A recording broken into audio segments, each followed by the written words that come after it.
సన్యాసికి 3 ప్రధాన ధర్మాలు ఉంటాయి.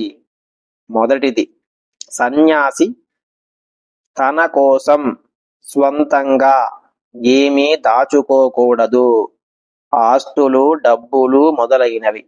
రెండవది బ్రహ్మచర్యం, అతని ఇంద్రియాలపై అతనికి పట్టు ఉండాలి. మూడవ ధర్మం అహింస, అతని వల్ల ఏ జీవరాశికి అపకారం జరగకుండా చూసుకోవాలి. ఇవి 3 సన్యాసికి ప్రధాన ధర్మాలు. ఇప్పుడున్న పరిస్థితుల్లో నేను పాదచారి అయి కానీ కారులో కానీ వెళ్తే చాలా జీవరాశులు నా వల్ల చనిపోతాయి.